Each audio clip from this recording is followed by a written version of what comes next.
Hi bridge എഡ്യൂക്കേഷനിലേക്ക് എല്ലാവർക്കും സ്വാഗതം. നിങ്ങൾ UGC നെറ്റ് അറബിക് എക്സാമിന് പ്രിപ്പയർ ചെയ്യുകയാണോ എങ്കിൽ ഇത് നിങ്ങൾക്ക് വേണ്ടിയുള്ള ചാനലാണ്. നെറ്റ് സിലബസിലെ ഓരോ യൂണിറ്റും നമുക്ക് ഒരുമിച്ച് സിമ്പിളായി പഠിച്ചെടുക്കാം. അപ്പോൾ ഞങ്ങൾക്ക് നിങ്ങളെക്കുറിച്ചും നമ്മുടെ ഈ കമ്മ്യൂണിറ്റിയെക്കുറിച്ചും കൂടുതൽ അറിയാൻ ആഗ്രഹമുണ്ട്. ഇന്നത്തെ ക്ലാസ് എങ്ങനെയുണ്ടായിരുന്നു? ഈസി ആയിരുന്നോ അതോ കുറച്ച് ടഫായിരുന്നോ? താഴെ കമന്റ് ചെയ്യണേ. ഇനി ഏതൊക്കെ ടോപ്പിക്കുകളാണ് നമ്മുടെ ക്ലാസ്സുകളിൽ വേണ്ടതെന്ന് തീർച്ചയായും നിർദ്ദേശിക്കണം. ഇതുപോലെ ഓരോ യൂണിറ്റും കവർ ചെയ്യുന്ന കൂടുതൽ ക്ലാസുകൾക്കായി ഈ ചാനൽ ഇപ്പോൾ തന്നെ സബ്സ്ക്രൈബ് ചെയ്യുക.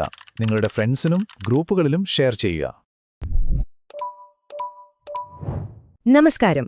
UGC നെറ്റ് അറബിക് പരീക്ഷയ്ക്ക് തയ്യാറെടുക്കുന്നവർക്ക് ഇത് വളരെ പ്രധാനപ്പെട്ട ഒരു ഭാഗമാണ്. ഇന്ന് നമ്മൾ ചർച്ച ചെയ്യാൻ പോകുന്ന വ്യക്തി അൽ-ഖാദി അൽ-ഫാദിൽ ആണ്. പരീക്ഷയ്ക്ക് ഉറപ്പായും ചോദിക്കാൻ സാധ്യതയുള്ള ഒഴിവാക്കാനാവാത്തൊരു പേരാണിത്. അപ്പോൾ ആരായിരുന്നു അദ്ദേഹം? അദ്ദേഹത്തിന്റെ സംഭാവനകൾ എന്തൊക്കെയായിരുന്നു? നമുക്ക് വിശദമായി നോക്കാം. നമുക്ക് ഈയൊരു ഉദ്ധരണയിൽ നിന്ന് തന്നെ തുടങ്ങാം. ഇത് പറഞ്ഞത് സാക്ഷാൽ സുൽത്താൻ സലാഹുദ്ദീൻ അയ്യൂബിയാണ്. അദ്ദേഹം പറയുകയാണ്, എന്റെ വാളുകൾ കൊണ്ടാണ് ഞാൻ ഈ സാമ്രാജ്യങ്ങൾ കീഴടക്കിയത് എന്ന് നിങ്ങൾ കരുതരുത്, മറിച്ച് അത് അൽഫാദിലിന്റെ തൂലിക കൊണ്ടാണ്. ഒന്നാലോചിച്ചു നോക്കൂ, ഒരു സൈന്യത്തിന്റെ മുഴുവൻ ശക്തിയേക്കാൾ വലുതായിരുന്നു ആ ഒരൊറ്റ മനുഷ്യന്റെ പേനത്തുമ്പ്. ഈയൊരു വാചകം മാത്രം മതി അദ്ദേഹത്തിന്റെ പ്രാധാന്യം എത്രത്തോളം ഉണ്ടായിരുന്നു എന്ന് മനസ്സിലാക്കാൻ. അതെ, വാളിന് പിന്നിലെ തൂലിക. വാക്കുകൾ കൊണ്ടൊരു സാമ്രാജ്യം കെട്ടിപ്പടുത്ത ആ മനുഷ്യന്റെ ജീവിതത്തിലേക്ക് നമുക്കൊന്ന് പോയി നോക്കാം. നിങ്ങളുടെ പരീക്ഷയ്ക്ക് വേണ്ട പ്രധാനപ്പെട്ട പോയിന്റുകൾ നമുക്കിവിടെ നിന്നും കണ്ടെത്താം.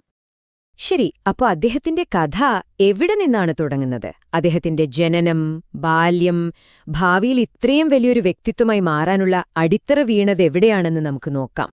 ആദ്യം തന്നെ അദ്ദേഹത്തിന്റെ മുഴുവൻ പേര് നോക്കൂ.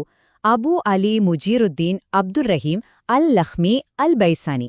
കുറച്ച് നീണ്ട പേരാണല്ലേ, പക്ഷെ ഇതിലെ ഓരോ ഭാഗവും പ്രധാനപ്പെട്ടതാണ്. അദ്ദേഹം ലഹ്മ് എന്ന അറബ് ഗോത്രത്തിൽപ്പെട്ടയാളായിരുന്നു. അൽ-ബൈസാനി എന്ന പേര് വന്നതിന് കാരണം അദ്ദേഹത്തിന്റെ അച്ഛൻ ഫാത്തിമി ഭരണകാലത്ത് ബൈസാനിലെ ഒരു കാദി, അതായത് ന്യായാധിപനായിരുന്നു. ഈ പേരുകൾ പരീക്ഷയ്ക്ക് വളരെ പ്രധാനമാണ്, ഓർത്തുവെക്കണം. അദ്ദേഹത്തിന്റെ ജീവിതത്തിലെ ചില പ്രധാനപ്പെട്ട വർഷങ്ങൾ നോക്കാം. ഹിജ്റ 526 ഫലസ്തീനിലെ അസ്കലാനിലാണ് ജനനം. പ്രാഥമിക വിദ്യാഭ്യാസമൊക്കെ കിട്ടിയത് സ്വന്തം പിതാവിൽ നിന്ന് തന്നെ. പക്ഷെ അദ്ദേഹത്തിന്റെ ജീവിതം മാറ്റിമറിച്ച സംഭവം നടക്കുന്നത് ഏകദേശം 17 വയസ്സുള്ളപ്പോഴാണ്. ഭരണകൂടത്തിന്റെ ഔദ്യോഗിക എഴുത്തുകുത്തുകൾ കൈകാര്യം ചെയ്യുന്ന ദീവാനുൽ ഇൻഷായിൽ പരിശീലനം നേടാനായി അദ്ദേഹം ഈജിപ്തിലേക്ക് പോയി. ആ ഒരു യാത്രയാണ് പിന്നീട് ചരിത്രത്തിൽ അദ്ദേഹത്തിന് ഒരിടം നേടിക്കൊടുത്തത്. ഇനി നമുക്ക് അദ്ദേഹത്തെ ഒരു ഇതിഹാസമാക്കി മാറ്റിയ കാര്യത്തിലേക്ക് വരാം. അദ്ദേഹത്തിന്റെ എഴുത്തിന്റെ രീതി അത് വളരെ സവിശേഷമായിരുന്നു. പരീക്ഷയുടെ കാഴ്ചപ്പാടിൽ ഇത് വളരെ പ്രധാനപ്പെട്ട ഒരു വിഷയമാണ്. അദ്ദേഹത്തിന്റെ ആ പ്രശസ്തമായ എഴുത്തുശൈലിയെ പറയുന്ന പേരാണ് അത്വരീഖത്തുൽ ഫാദിലിയ. എന്തായിരുന്നു ഇതിന്റെ പ്രത്യേകത? പ്രധാനമായിട്ടും 2 കാര്യങ്ങൾ. ഒന്ന്, അത്തസ്വീറു ഷഖ്സി, അതായത് വ്യക്തിപരമായ ചിത്രീകരണം. 2, അൽ ഇത്നാബ്, അതായത് കാര്യങ്ങൾ വളരെ വിപുലമായി വിശദമായി അവതരിപ്പിക്കുന്നത്.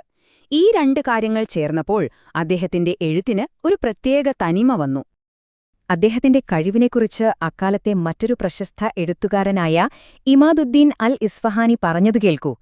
തൂലികയുടെയും വാഗ്വൈഭവത്തിന്റെയും നാഥൻ, വാക്ചാതുര്യമുള്ളയാൾ, ജ്വലിക്കുന്ന പ്രതിഭ, സൂക്ഷ്മമായ ഉൾക്കാഴ്ച, അത്ഭുതപ്പെടുത്തുന്ന കഴിവും. കൊള്ളാമല്ലേ? അദ്ദേഹത്തിന്റെ കാലഘട്ടത്തിൽ ആളുകൾ അദ്ദേഹത്തെ എത്രമാത്രം ബഹുമാനിച്ചിരുന്നു എന്നതിന് ഇതിലും വലിയൊരു തെളിവ് വേണ്ട. അപ്പോ ഈ ഭാഷയിലുള്ള കഴിവ് എങ്ങനെയാണ് അദ്ദേഹത്തിന് ഒരു രാഷ്ട്രീയ ശക്തിയായി മാറിയത്?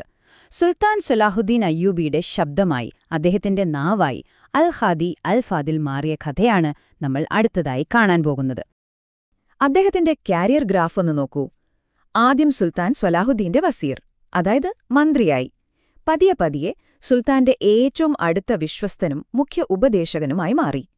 ഹിദീൻ യുദ്ധം പോലുള്ള നിർണായക സൈനിക നീക്കങ്ങളിലെല്ലാം സുൽത്താനോടൊപ്പം അദ്ദേഹം ഉണ്ടായിരുന്നു. ചരിത്രപ്രസിദ്ധമായ ജെറുസലേം വിമോചനത്തിന് അദ്ദേഹം നേരിട്ട് സാക്ഷിയായി. സലാഹുദ്ദീന്റെ മരണശേഷവും ആ കുടുംബം അദ്ദേഹത്തെ വിട്ടില്ല. മക്കളായ അൽ അസീസിന്റെയും അൽ അഫ്ദലിന്റെയും കാലത്തും അദ്ദേഹം തന്നെയായിരുന്നു വസീർ. ചുരുക്കി പറഞ്ഞാൽ അയ്യൂബി ഭരണകൂടത്തിന്റെ ഒരു നെടും തൂൺ തന്നെയായിരുന്നു അദ്ദേഹം. ഇതാ പരീക്ഷയ്ക്ക് ഓർത്തുവെക്കേണ്ട മറ്റൊരു പ്രധാനപ്പെട്ട പോയിന്റ്. അബ്ബാസിയ കാലഘട്ടത്തിലെ എഴുത്തുകാരില് 4ാം തലമുറയുടെ നേതാവ്, അഥവാ ഇമാമുത് തബക്കത്തി റാബിയ എന്നായിരുന്നു അദ്ദേഹത്തെ വിശേഷിപ്പിച്ചിരുന്നത്.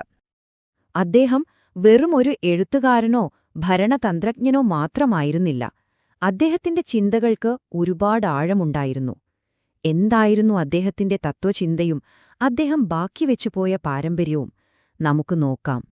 എഴുത്തിനെക്കുറിച്ചും മനുഷ്യന്റെ അപൂർണതയെക്കുറിച്ചുമുള്ള അദ്ദേഹത്തിന്റെ ഈയൊരു നിരീക്ഷണം ശ്രദ്ധിക്കൂ. അദ്ദേഹം പറയുകയാണ്, ഒരാൾ ഇന്നൊരു പുസ്തകം എഴുതിയാൽ നാളെ അയാൾക്ക് തോന്നും ഇതൊന്നും മാറ്റിയിരുന്നെങ്കിൽ കുറച്ചുകൂടി നന്നായേനെയെന്ന്. ഇതൊരു വലിയ പാഠമാണ്. മനുഷ്യൻ എന്ന നിലയിൽ നമ്മളെല്ലാവരും അപൂർണരാണ് എന്നതിന്റെ ഏറ്റവും വലിയ തെളിവാണിത്.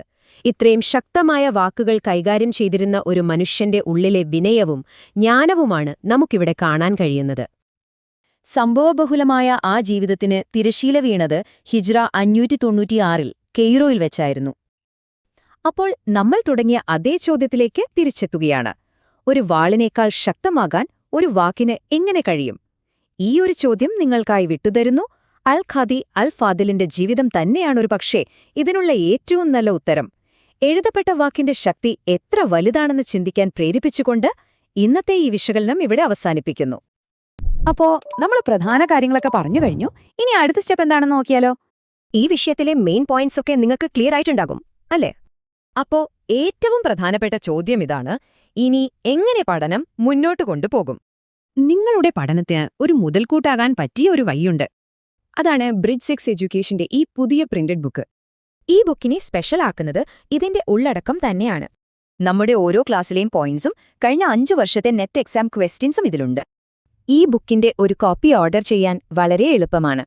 ഓർഡർ ചെയ്യാൻ താഴെ കമന്റ് ബോക്സിൽ നിങ്ങളുടെ ഫോൺ നമ്പറും അഡ്രസ്സും കൊടുത്താൽ മതി. നിങ്ങളുടെ വിജയത്തിലേക്കുള്ള യാത്രയിലെ ഈ പുസ്തകം ഒരു വലിയ സഹായമാകട്ടെ. നിങ്ങളുടെ പഠനത്തിനും ശോഭനമായ ഭാവിക്കും എന്റെ എല്ലാവിധ ആശംസകളും. അപ്പോ അടുത്തൊരു വിഷയവുമായി നമുക്ക് വീണ്ടും കാണാം. Thank you.